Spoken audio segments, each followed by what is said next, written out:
You ever get humiliated so deeply that your body forgets how to move? That was me standing under those warm, yellow restaurant lights, trying not to drown in the silence that followed. My name is Agatha Cole, and on the night I was supposed to be celebrated, I learned how quiet revenge begins. It was my retirement party, 34 years at Briarwood Community Bank. They rented out this fancy little restaurant downtown, the kind that smelled of lemon butter and old money. I'd worked myself into arthritis for that place. No husband, no social life, just the kind of loyalty people write speeches about and forget by Monday. The tables were dressed in white linen, laughter filled the air, and the jazz from the corner band made everything feel like closure. I looked at my son, Theo, sitting 2 seats away. His face was relaxed, content. For a moment, I thought he was proud of me.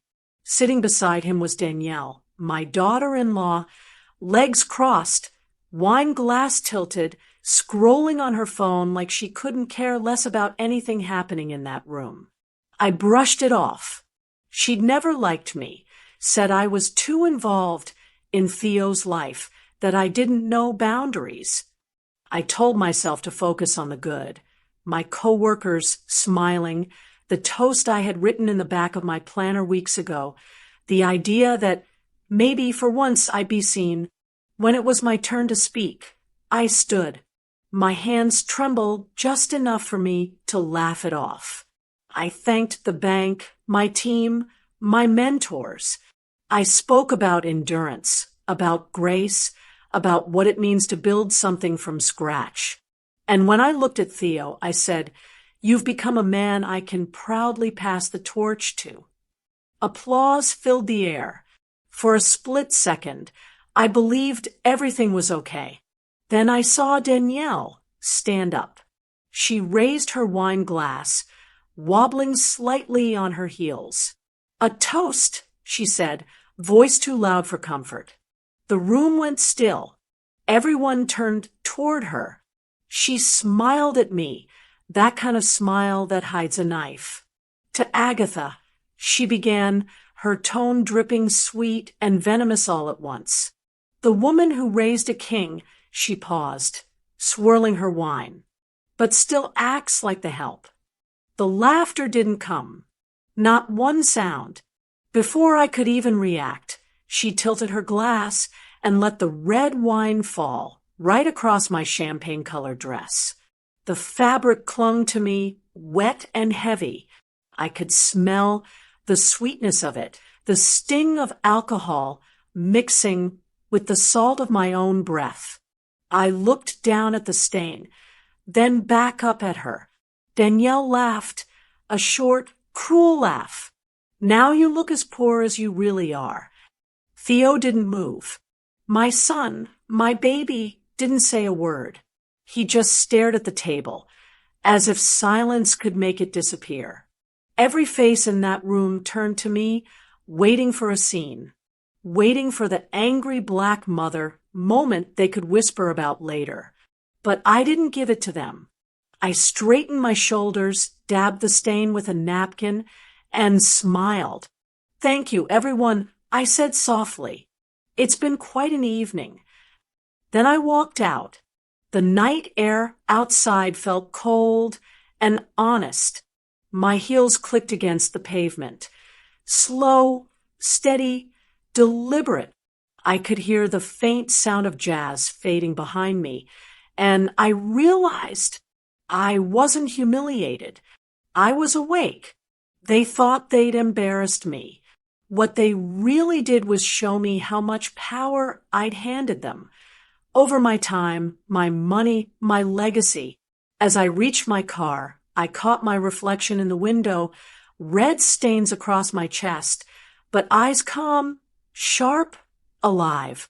I whispered to myself, "Let's see what happens when the help stops helping." And that's when everything inside me changed. When I got home that night, I didn't cry. I didn't even speak. I just stood in the doorway of my small living room, still wearing that wine-stained dress that smelled of shame and expensive liquor. The lights from the street filtered through my curtains, slicing the room into quiet fragments. That's when I realized silence isn't weakness. It's preparation. I walked to my bedroom and unzipped the dress. It slid off like dead skin.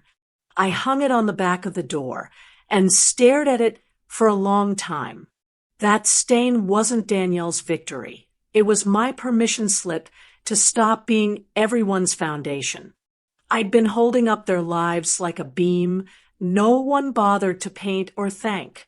I wrapped myself in my old robe and went to the study, the smallest room in my house, but the one that held the most truth. 3 filing cabinets lined the wall. Each drawer was labeled in my handwriting: Theo, Danielle, work, home. I sat down, opened the first one, and began what I called my inventory of patience. Every folder I pulled out told a story. Mortgage payments I'd helped Theo cover just until the promotion. Receipts for Danielle's catering business I'd funded when the bank wouldn't give her a loan. Her loan officer had told her, "You need a guarantor." Guess who signed? Me. There were tuition forms from when Theo went to college, back when I worked double shifts and pretended exhaustion was a badge of love. There were insurance policies with my name as the silent backbone. I'd been their quiet investor in every sense. As I flipped through papers, I started stacking them into piles, one labeled what's mine, another labeled what's theirs because of me. I didn't rush. I wanted to feel each document, remember each favor, and weigh the cost of my silence. Halfway through the second drawer, my phone buzzed. The screen lit up. Mrs. Laverne, my neighbor for nearly 20 years. Retired nurse. Sweet woman with a voice like molasses and a heart that saw through walls. I picked up. Evening, Laverne. "You home safe?" she asked. "You left that party early." Something didn't sit right in that room.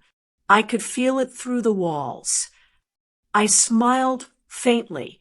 "You always were too intuitive for your own good." She chuckled softly. "That girl, Danielle, she talked to you some kind of way?" I paused.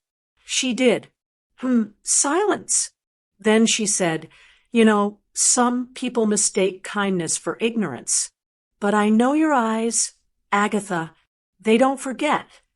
I didn't respond. I didn't have to. "All right then," she said. "Get some rest. Tomorrow's a new day."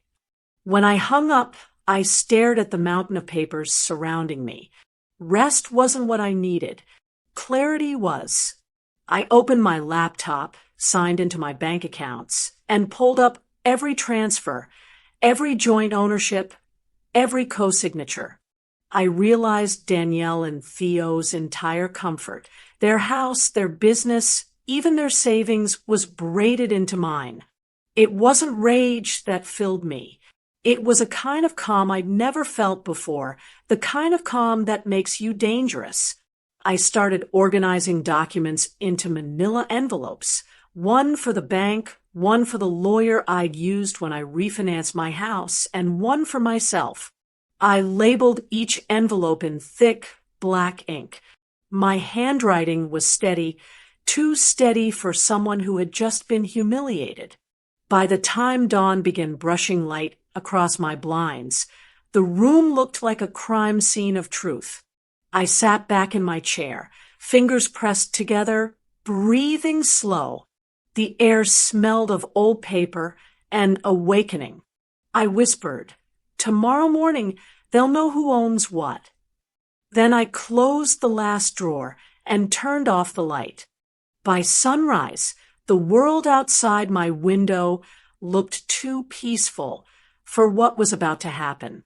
Richmond mornings have that soft kind of light, the kind that forgives everything it touches. But some things aren't meant to be forgiven. I was already awake before the alarm clock blinked 6 a.m. The kettle hissed in rhythm with my thoughts. I'd sealed the envelopes the night before, each one fat with proof, signed and dated. My handwriting was still neat, my resolve sharper than the edge of my letter opener. The courier came right on time, 7:15 a.m. sharp. I watched from behind the curtain as he walked up the narrow path to Theo and Danielle's porch, dropped the thick, certified envelope, took a photo for delivery proof, and left. It sat there like a quiet detonator wrapped in legal paper. I imagined their morning routine. Danielle in her silk robe, Theo scrolling through emails before brushing his teeth. They'd open the door expecting a delivery, not a declaration. I took a slow sip of tea and whispered, "Let the lesson begin." Across town, in their polished suburban home, the one I co-signed for, the sound of the doorbell pulled Danielle from her vanity mirror.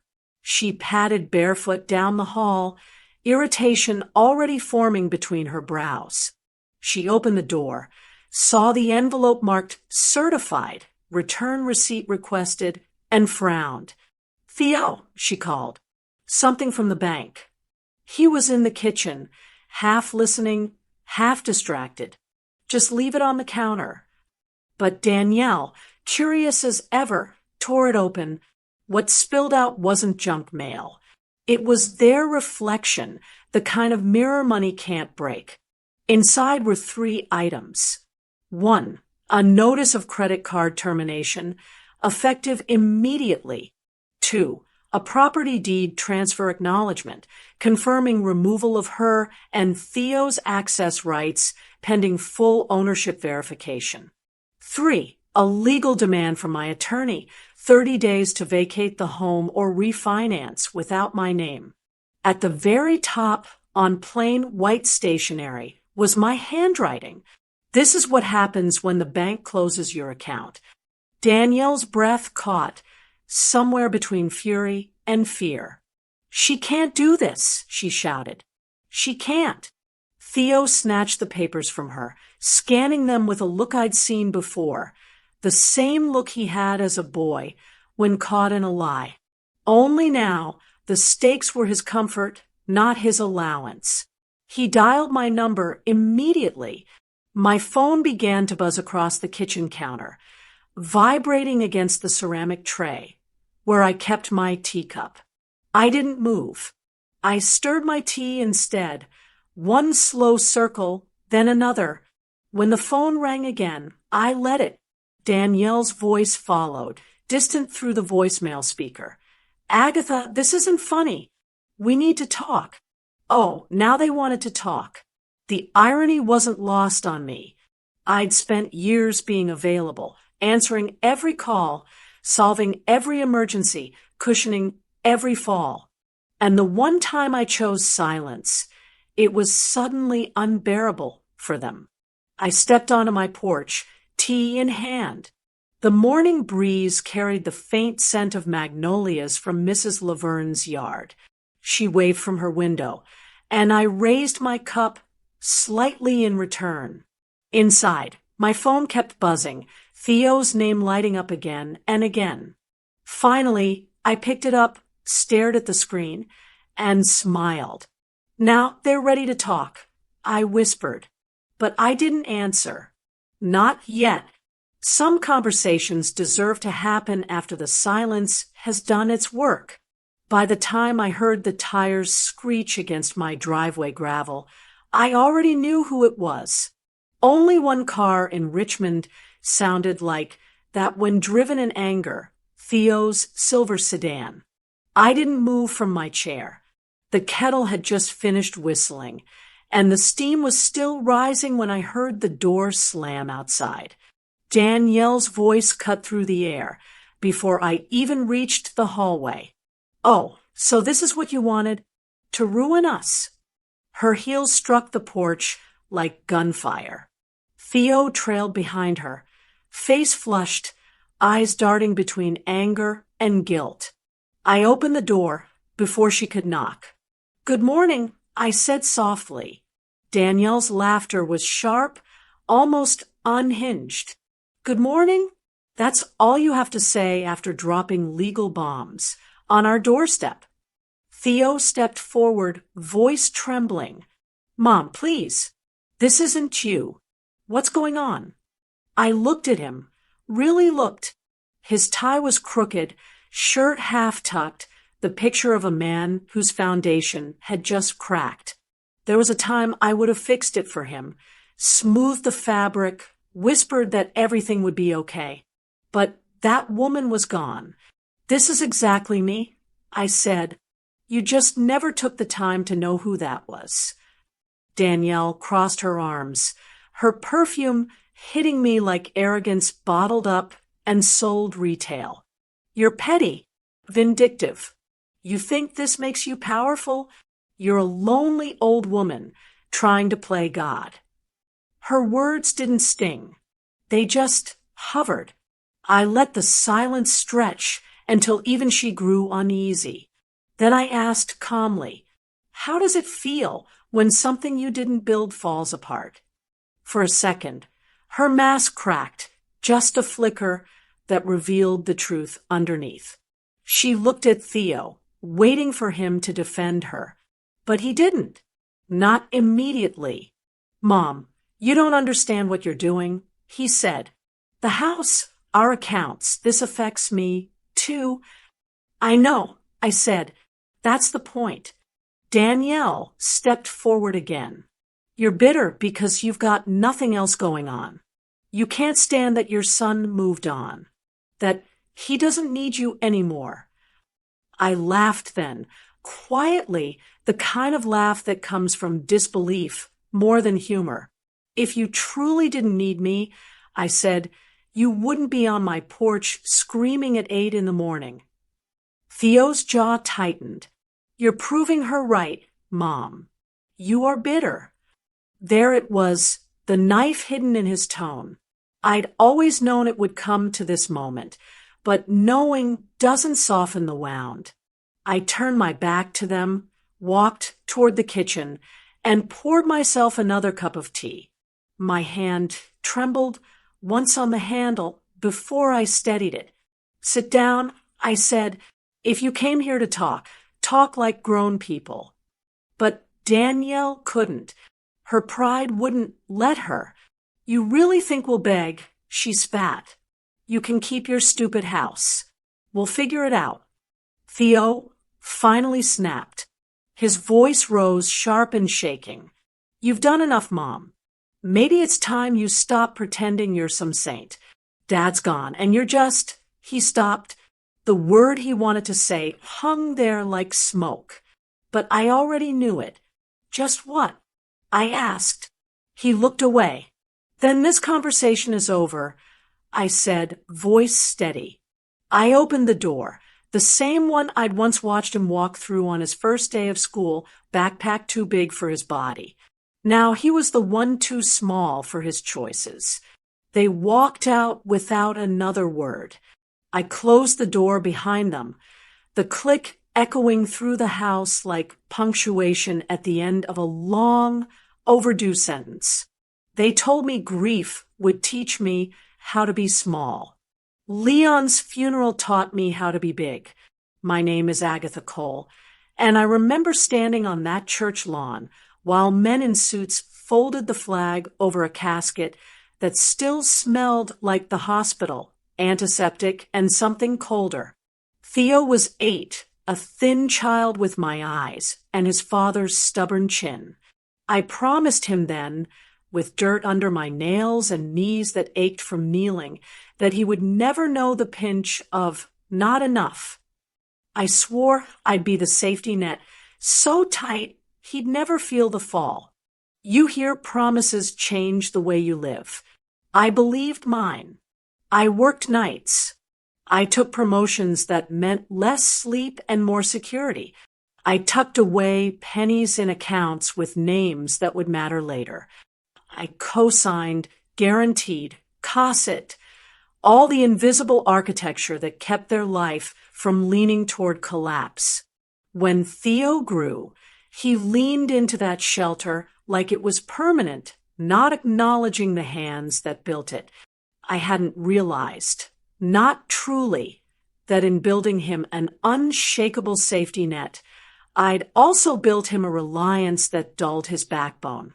Dependence can look like love when you're the one giving it. It looks like entitlement when you're the one receiving it. That morning after they left my porch, I sat with Leon's photograph on the mantel. His smile in that black and white frame looked like the man who once taught me to fix a flat tire and to swear at a stubborn lawnmower. I thought about all the ways I'd filled the gaps after he died. Checks for school, late-night calls to fix broken leases, the mattress we bought on a rainy night when Theo complained his room felt cold.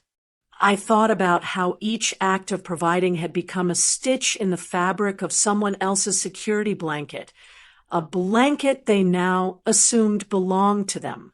Mrs. Laverne brought her famous lemon pound cake that afternoon, without knocking. She had a way of walking into rooms like she owned the light.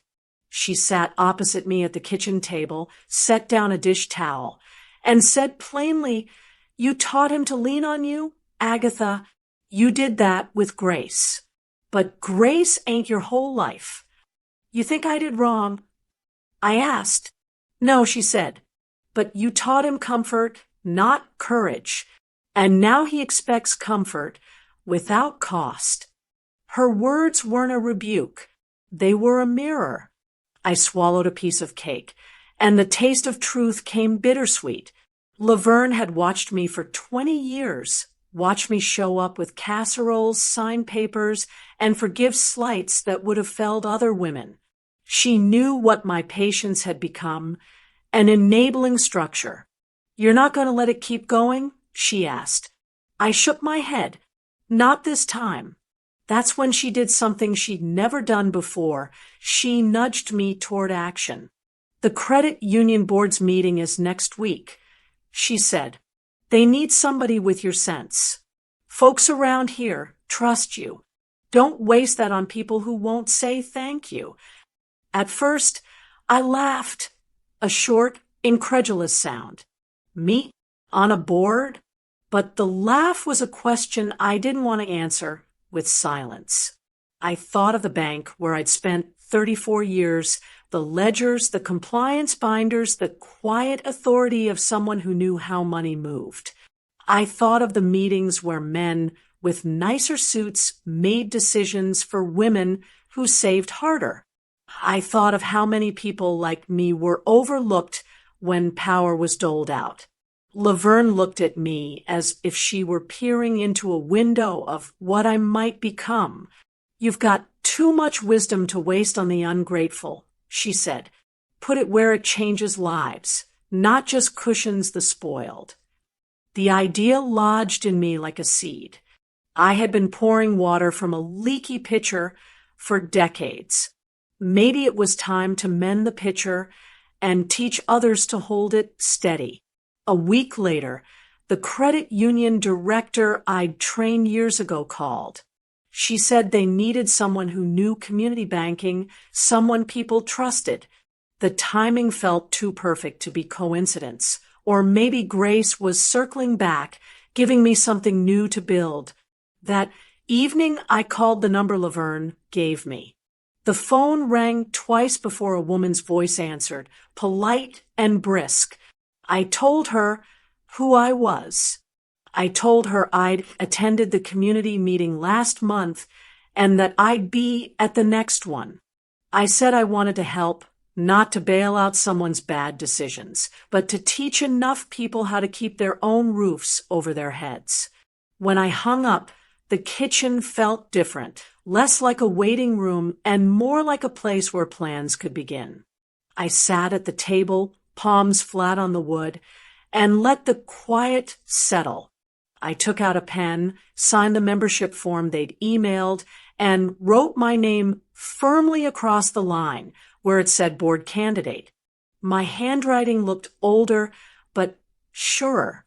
I whispered to no one, but myself, this is where I start again.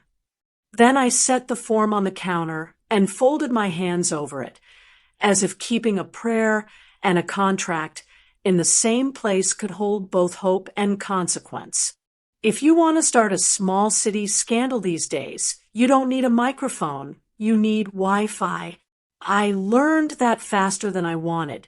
That morning, the town felt like a pressure cooker.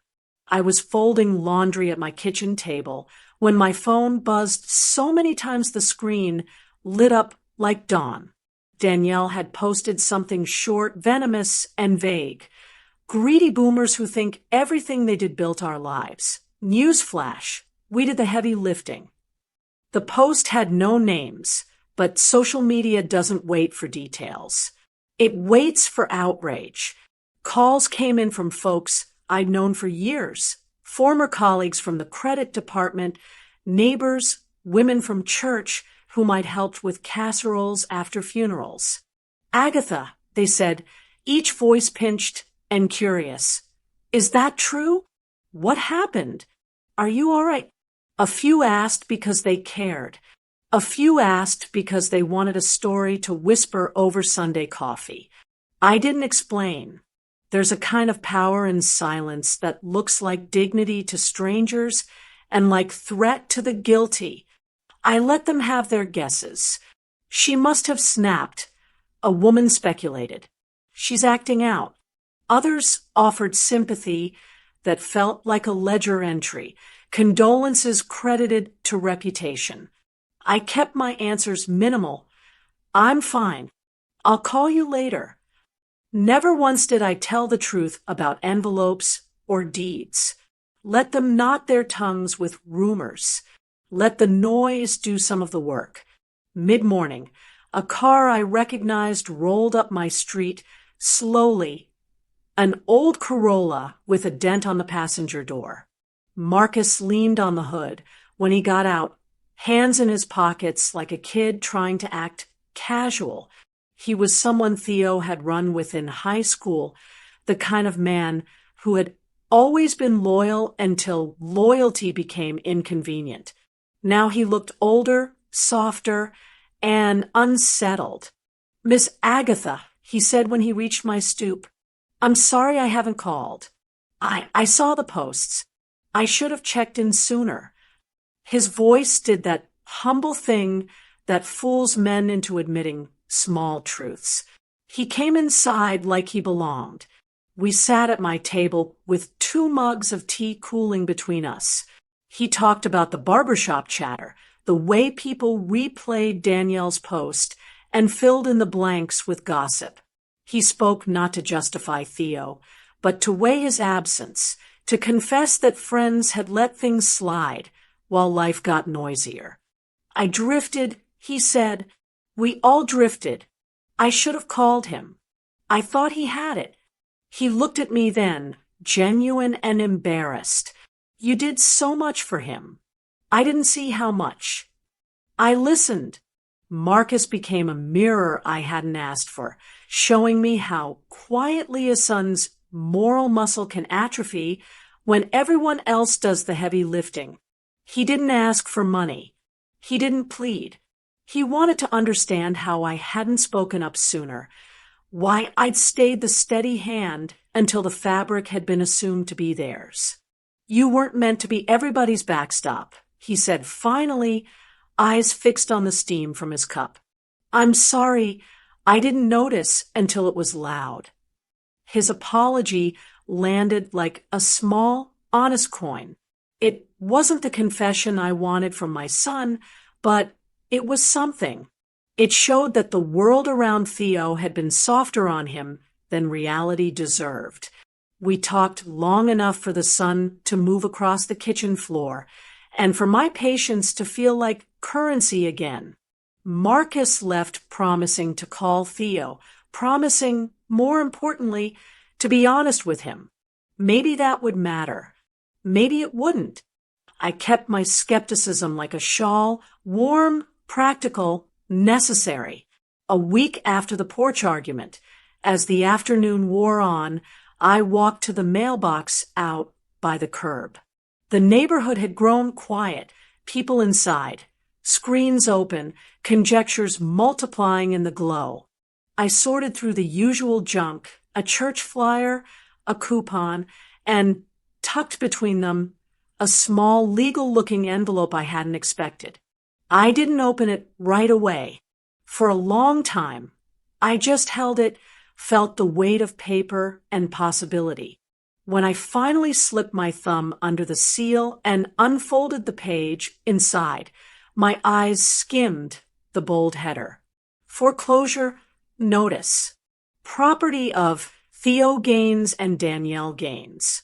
My lips widened into a faint, almost involuntary smile. It was the kind of smile that carried no malice, only a quiet recognition that the scaffolding had finally been exposed, and the building might just shift to reveal what had always been there underneath. I folded the notice back into its envelope and put it in my pocket. Tomorrow would bring more calls, more questions, more hands reaching. For now, the street was soft with evening, and the neighborhood lights blinked awake like the eyes of witnesses. I poured another cup of tea, sat at my window, and watched my small town hum with the noise of its own making. You can always tell when luxury starts slipping, it's not loud at first. It's small things. Danielle's online post stopped showing champagne glasses and started showing self-care quotes. The curated filters faded. Then came the silence, that eerie gap when someone who lived for attention goes quiet because the show can't go on. By the time the month ended, her performance had collapsed. I first heard it through the neighborhood rumor mill, the kind that travels faster than mail. Someone at the bank told Laverne that Danielle's credit cards were being declined. Another said her SUV was spotted on a tow truck outside the gym. She'd built her identity around what she could swipe, not what she could sustain. Meanwhile, Theo was unraveling in his own quiet way. I'd see his car parked outside their old apartment, lights on deep into the night. He wasn't working, at least not regularly. The new job he bragged about after quitting the family business never existed beyond words. Danielle had been managing the bills, or pretending to, until the money ran out. It wasn't long before their perfect marriage became a battlefield of blame.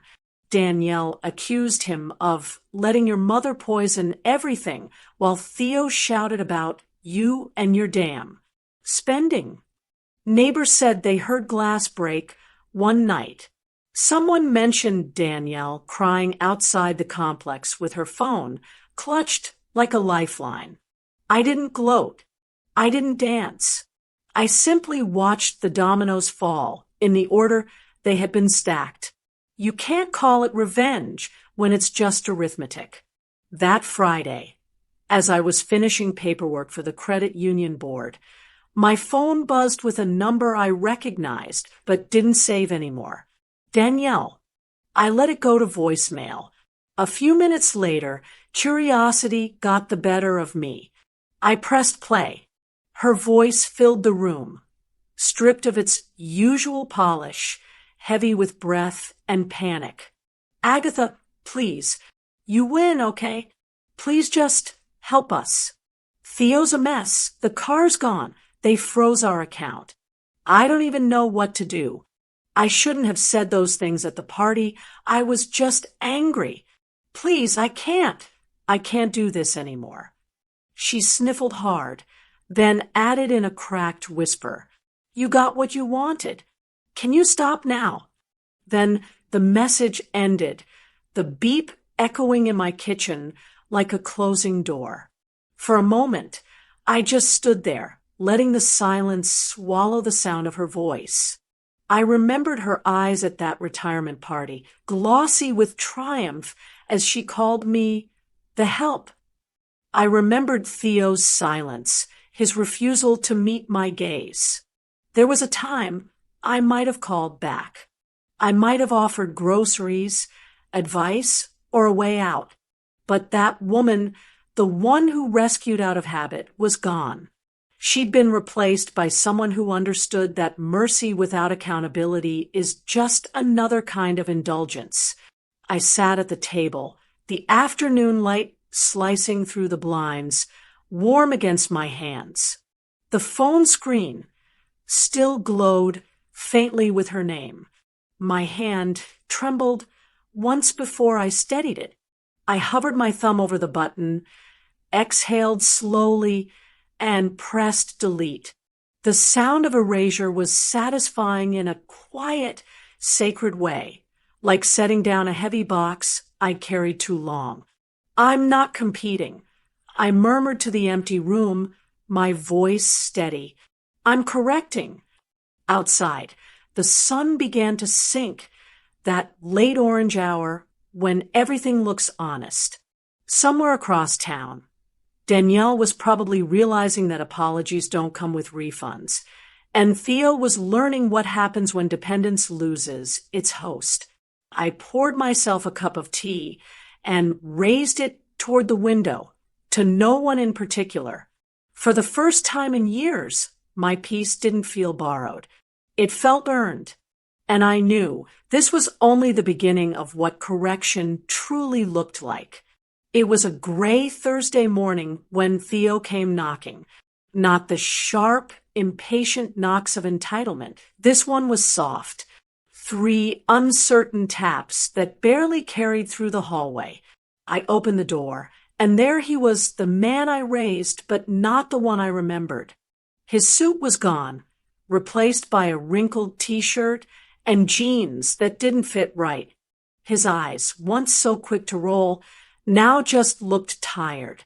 "Mom," he said quietly, "can we talk?" For a moment, I just studied him. The boy who once mocked my frugality now stood on my porch looking like someone who'd misplaced his pride somewhere between his last job and his last argument. He came inside, holding a folder, not leather this time, just manila bent at the edges. He sat at the table, same chair where Leon used to do bills every Sunday. Funny how tables remember what people forget. Danielle's staying with her cousin. He began, rubbing his palms together. "I just need a little help to get through the next few weeks. I'm looking for work. I swear. I didn't think things would fall apart this fast." He looked up at me, then, eyes glistening with something I hadn't seen in years. Sincerity, not manipulation, not guilt, just the kind of raw honesty that only comes after losing everything. I poured him some coffee, not as a gesture of affection, but civility. "Theo," I said steady and slow, "do you remember who signed the mortgage papers on that house you and Danielle loved so much?" He nodded. "You did. I co-signed your home." I reminded him, "Not your ego." He flinched slightly, as if the words had weight. "I know, Mom. I was stupid. I let her talk me into things. I thought we were better than me." I finished for him. He looked away, shame shadowing his face. "No, just different." There it was, the quiet admission every parent waits for, even if it comes wrapped in ruin. We talked for nearly an hour. He asked about the credit union, about Mrs. Laverne, about whether I was really okay. I told him I was better than okay. I was finally using what I knew, not for people who took, but for those who'd listen. Later that day, Laverne stopped by with her usual basket of biscuits and opinions. "You know, Agatha," she said, lowering herself onto my sofa, "you could be teaching this stuff. Half the women around here are drowning in debt while their husbands drive shiny cars. You've got too much wisdom to keep to yourself." I laughed softly. Who'd listen to me, Laverne? They all think I'm that quiet old woman who used to cook at church functions. Exactly, she said. Quiet women change the world when they finally decide to speak. That night, as I washed the coffee cups Theo had used, I thought about her words. Maybe my story, all this pain, patience, and practicality, wasn't just mine to hold. Maybe it was a blueprint for someone else still trying to find her footing in a world that tells women to depend, then punishes them for it. I wiped my hands dry and stared at my reflection in the window. Older, yes, but sharper. The kind of sharp that doesn't cut, but carves new beginnings. A month later, I'd look back on that moment and realize it started here with a notebook, a sentence, and an idea. I picked up my notebook and wrote one sentence across a blank page. Workshop idea, teaching women how to own what they build. I closed it, smiled faintly, and whispered to myself, maybe it's time to help women who still say thank you. They say churches hold secrets like pews hold dust quietly and everywhere. By Sunday morning, the rumor had birthed a dozen variations. She threw him out. She's cold. Did you see her? People crowded the foyer like it was a stage, and whispers were applause. My name is Agatha Cole, and I'd learned long ago that if you listen to gossip long enough, it tells you less about truth and more about the teller. That morning, I sat on the third row, hands folded, the hymn book heavy in my lap. Mrs. Jenkins leaned over and whispered, "They say she did it without a tear." Her tone was curious, not unkind, the way small towns examine each other's wounds like weather. It would have been easy to stand up and defend myself, to give a tidy explanation about deeds and credit lines, about what was legally mine and what was gifted in trust. I could have painted myself into the familiar role, the hurt mother, the forgiving matriarch. That play had been performed in homes and on sidewalks for generations. But I decided slowly and hard that my story wouldn't be told on someone else's terms. After the sermon, the pastor announced the women's fellowship meeting, a casual hour for the ladies to gather, drink punch, and talk about scripture. My heart ticked a little faster. Laverne nudged me under the elbow and mouthed, "You should speak." I looked at her, then at the women scattering to the fellowship hall, and something in me, practical and warm, the same part that balanced ledgers and paid tuition, rose up. "I'll do it," I said before I could hold my tongue. The words felt both foreign and right. They cleared a few chairs, and I stood at the front with nothing but the pulpit's dim light and my hands folded in front of me. I began without fanfare. "Boundaries disguised as love," I said, because titles like that have a way of drawing people in. How many of us have helped until there was nothing left of us to give? Heads nodded, small, almost imperceptible. Women lean in when a sentence sounds like their own life. I told them about Leon's funeral, about the nights balancing bills with prayer, about raising a boy who grew into a man who expected a safety net rather than building his own. I didn't name names. I didn't need to. I spoke of patterns, the kindness that becomes obligation for the giver and entitlement for the receiver. I spoke about dignity and the quiet math of family finances, how one signature can look like love but function like a trap. My voice felt steady in that room. I noticed eyes glass over, cheeks tighten, the occasional throat clear. When I mentioned paperwork, co-signatures, joint accounts, a few women shifted. Some pulled envelopes from purses like talismans. Laverne sat in the front row, fingers clasped, a soft, satisfied smile on her face. At the end, I offered something practical. Teach your daughters to value their own worth, I said. Teach your sons to build. Don't confuse help with ownership. I handed out a simple list I'd written: how to read a mortgage, what a credit report shows, where to get honest financial counseling. Afterward, women lined up, not to scold, but to thank. A young mother gripped my hand and said, "I didn't know how to ask." A retired teacher embroidered a small apology about her own mother's mistakes. The pastor pulled me aside and asked if I'd speak again next month. By that evening, someone had recorded a 5-minute clip and uploaded it to a neighborhood group.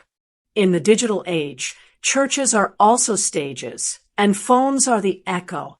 Within hours, messages came flooding in, texts from former colleagues, comments on the video from people I'd never met, invites to community panels. The clip spread not because I sought attention, but because my words landed in places where people felt seen.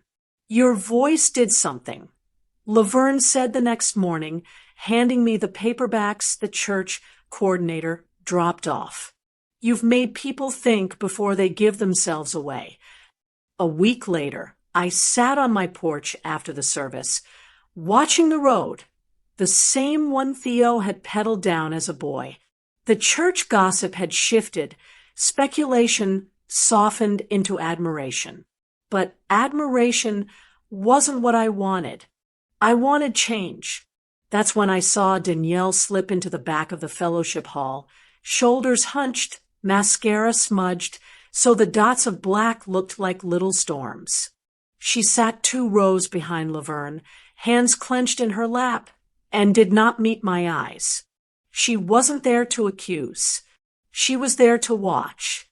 Her presence felt like a question I hadn't asked aloud yet. I finished my cup of tea, folded my papers, and felt the room tilt just a little, like a crowd leaning forward to see what someone new would do next. Some storms don't roar when they start. They hum quietly, insistently, like a warning only the guilty can hear. That was Danielle's storm. I didn't have to look for updates. Life has a way of delivering what you no longer chase. The first whisper came through Laverne, who caught me outside trimming the rose bushes one humid Thursday afternoon. She leaned on the fence, voice low, eyes bright with the kind of pity people mistake for concern. "Word is your daughter-in-law's in a little office trouble," she said. I kept clipping. Office trouble. She got caught swiping the company card, personal expenses, hair, dinners, boutique charges. They didn't fire her, but they moved her down to a desk where people forget your name. The shears paused midair. Not from surprise. Danielle's vanity had always outweighed her discretion, but from the eerie symmetry of it. For years, she'd lived off what wasn't truly hers. It made sense that her undoing would follow the same pattern. By the weekend, the story had grown its own legs. Someone in their circle leaked that Theo had confronted her at work. "You made us look stupid," he reportedly said, loud enough for half the office to hear. My son, the same boy who once laughed at my dignity to impress her, now tasted what public embarrassment felt like. Laverne gave me the details over coffee at my kitchen table, her words blending with the hiss of the kettle. "She says you cursed her marriage," Laverne continued. "Told her coworkers you're some sort of devil in her shadow." I let out a soft laugh, not from amusement, but disbelief. People give me too much credit. I said, all I did was stop funding her illusions. But inside, I felt the faint ache of something deeper. This wasn't joy, it was justice. And justice doesn't always feel good. I'd taught Theo to equate provision with love. Now he had to learn that absence could teach just as much. That evening, I sat by the window with my tea, watching dusk settle over the neighborhood. The same streets that once carried their new car, their laughter, their arrogance. Now, they felt quieter. My phone buzzed on the table beside me. A message from an unknown number flashed across the screen. "You ruined my marriage. Are you happy now?" No name, but it didn't need one. The punctuation, the fury between the words, it was her. I stared at it for a long moment, feeling the weight of choice. The old version of me, the mother trained to smooth things over, might have typed a paragraph about forgiveness. But the woman who'd rebuilt her boundaries letter by letter had learned restraint. I typed slowly, one deliberate word at a time. "No, just awake." Then I set the phone down. It rang once more, Theo this time. I didn't answer, not out of spite, but because silence had become my teacher, and I was still learning. As the night deepened, I watched my reflection in the window pane.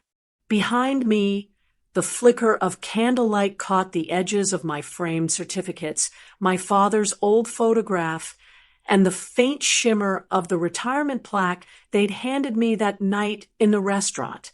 Funny how life circles back, how the things you earn always outlive the people who doubt you. Laverne called later, voice hushed. "You okay?" "I'm fine," I said, meaning it. Some lessons need darkness to stick. She sighed. "Well, honey, if they blaming devils, maybe it's 'cause the mirror finally showed them the truth." After she hung up, I sat for a long time in that soft stillness, listening to the quiet hum of my house. It didn't sound empty anymore. It sounded earned. Outside, a storm was rolling in. Not loud, not yet, but I knew how these things worked. Rain always falls hardest on people who never learned to plant seeds. Peace is a word people use when they've already planned something. That's what I told myself when Theo called. "Mom," he said, voice smooth but too careful. "Danielle and I were thinking maybe we could have dinner. Just talk. No tension, no lawyers. Just family." The pause after family was long enough to feel like a lie. Still, I agreed. Curiosity is its own courage. We met at Bridges, a quiet restaurant on the edge of town, dim lights, linen napkins, the same place where the bank once held our regional luncheons. The irony wasn't lost on me. I arrived 10 minutes early as always and ordered water with lemon. By the time they walked in, hand in hand, I could already sense the performance. Danielle wore a beige dress, modest, calculated. She smiled too hard, her voice honeyed. "You look lovely, Mrs. Cole." That was the first red flag. She hadn't called me that since the wedding. Theo hugged me lightly. His cologne was strong enough to hide nerves. The waitress arrived, and he took the lead, ordering my old favorite grilled salmon with asparagus, as if rehearsed. Danielle nodded along like she'd suddenly discovered manners. For the first few minutes, they kept it light. "How's retirement?" "Still doing that credit union work." "We miss your Sunday dinners." It was almost believable, if not for the phone that Danielle kept angled on the table, face down, but slightly tilted toward me. I didn't say a word. I just watched the way her hand hovered near it, the way Theo avoided my eyes when he spoke. They weren't here for peace. They were setting a trap.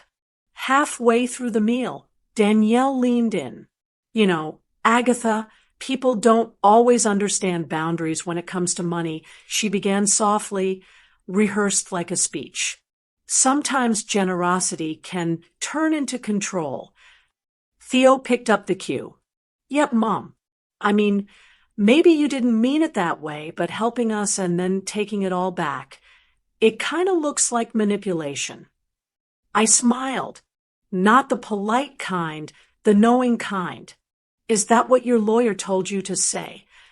Danielle's face twitched, then smoothed. We're just trying to get clarity. I tilted my head, pretending to consider it. Clarity, I repeated. Then why does your phone's camera keep flashing every time I move? Theo froze. Danielle's hand darted toward the device, fumbling to flip it over, but it was too late. The red light blinked once, the sound of the recording app still faintly running. I placed my fork down gently and looked at them, my son, my disappointment, and the woman who turned entitlement into art. You invited me to dinner, I said, to record a confession that doesn't exist. That's not peace, Theo. That's desperation. Neither spoke. The waitress appeared just in time to catch the silence, asking if we'd like dessert. No, I said, sliding two $50 bills onto the tray. But please keep the change. When I stood, my chair scraped the floor softly, a sound sharper than words. I turned to them, once more steady and calm. I built your lives, I said, voice low but certain. You built your lives. Then I walked out, not in anger, but in grace. Because grace, when wielded right, cuts deeper than revenge. That night, I went home, made tea, and read my Bible. Nothing in it says forgiveness requires foolishness. By the time I drifted to sleep, the weight in my chest felt lighter, not from peace, but from proof. The next morning, the phone buzzed again. Laverne's name lit the screen. Agatha, she said, half whispering, half laughing. Guess who just got an eviction order at dawn? The 30-day notice expired today. I smiled faintly, sipping my tea. Then the clock finally caught up. The line went quiet, save for her soft chuckle. And somewhere across town, I imagined Danielle reading that paper with shaking hands, realizing that sometimes the tables don't just turn. They collapse. When a house empties, it groans. The walls remember the voices before silence settles in. And silence, I've learned, is the only honest witness left. The morning after their eviction, the neighborhood WhatsApp group buzzed. Someone posted a photo, Danielle and Theo outside the house, boxes stacked like regret on the porch. Theo's shoulders were slumped, Danielle's arms crossed tight. I didn't open the thread. I didn't need to. I knew the story by heart before the gossip could write it. By noon, their car was gone. By evening, Laverne texted. They checked into the Fairfield Motel off Route 9. Cheap rooms. No kitchen. I should have felt triumphant. I didn't. I just felt finished. The motel sat near the highway, a place people went to disappear for a while. Theo had grown up thinking comfort was a birthright, that effort was optional. Now he was standing under a flickering sign that said vacancy. Maybe that was the lesson. According to Laverne, who, bless her soul, had an entire network of accidental informants, Theo tried to hold it together the first few days. But humiliation is a heavy roof. It caves slowly. One evening, he lost it. He'd been pacing in the motel parking lot, yelling at Danielle, shouting about how this all went wrong. His voice cracked, the kind of cry that comes when a man finally realizes he's not the victim, just the architect. Someone recorded him from a window. The clip made its way to Facebook. Theo kicking at a curb, hands in his hair, Danielle sobbing beside him. The caption read, "When pride meets consequences." Danielle's downfall came quieter. Her job had already demoted her, and with no address to list, HR placed her on temporary leave. She spent her days scrolling through her phone, looking for sympathy that wouldn't come. The friends who once envied her marriage now watched in silence, not out of cruelty, but out of discomfort. Then came the call. Her mother, Mrs. Lewis, the same woman who once boasted that her daughter had married into stability, finally answered after days of Danielle's pleading texts. "Mama," Danielle said, voice trembling, "we lost the house. Theo's losing it. I don't know what to do." The pause on the other end stretched long enough to feel like judgment. Then came the cold reply. "Maybe you shouldn't have thrown wine." Click. No comfort. No rescue. Just a mirror. That night, Danielle sat outside the motel room, wrapped in a blanket she grabbed from the car trunk. She stared at the parking lot, at the lonely light buzzing above her, realizing that every insult, every sneer, every lie had led here. I imagine she must have thought about me then, not as an enemy, but as a warning. Meanwhile, I was home, boiling tea leaves, thinking about everything silence had taught me. For the first time in years, I didn't feel the need to explain myself to anyone, not to church women, not to neighbors, not even to my own son. A week later, I drove to the old house.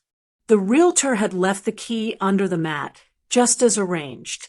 The moment I opened the door, the air felt still, almost clean.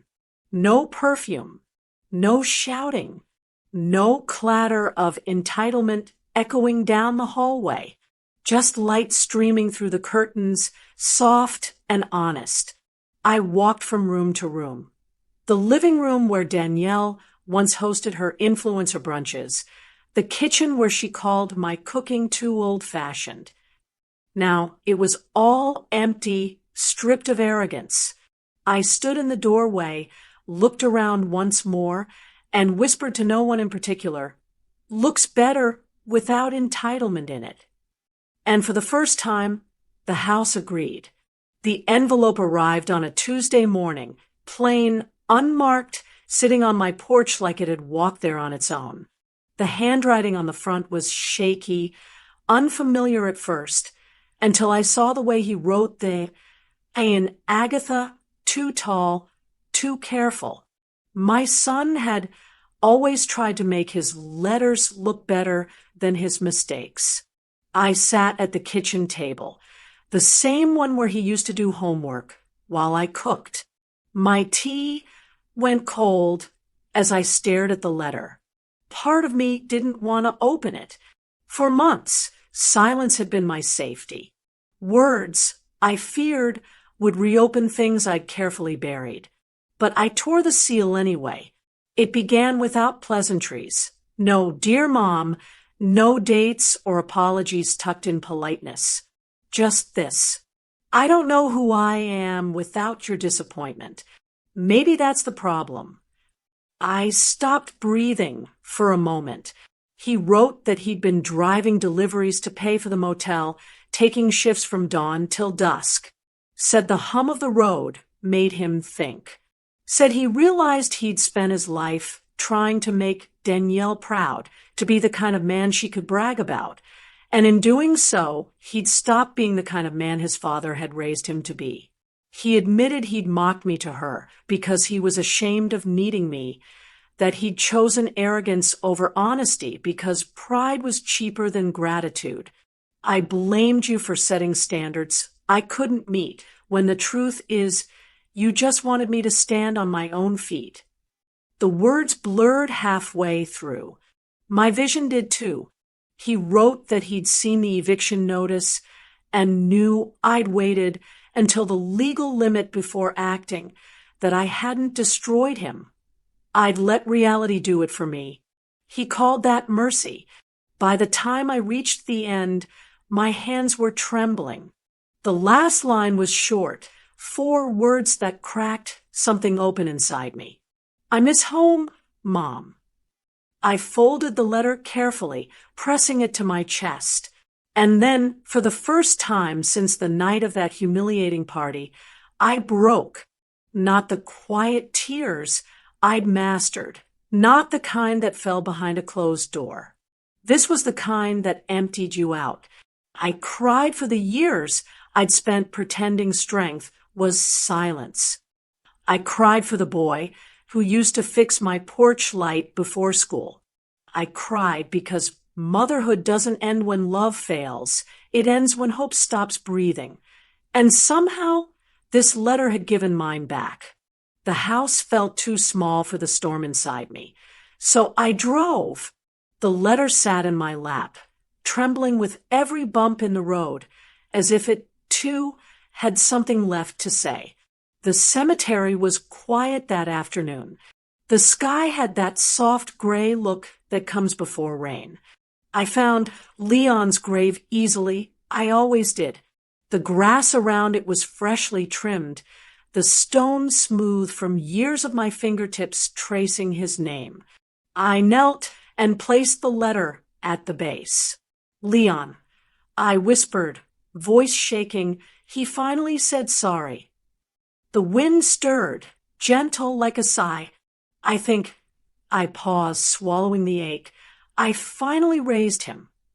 And for a long, silent moment, I swore I felt the air grow warmer, like the world itself was exhaling in peace. The knock at my door that afternoon was tentative, the kind that belongs to someone who's rehearsed apologies in a motel mirror and still can't find the right words. When I opened it, Danielle stood there in a thin cardigan, hair pulled back, so tight it revealed the hollows at her temples.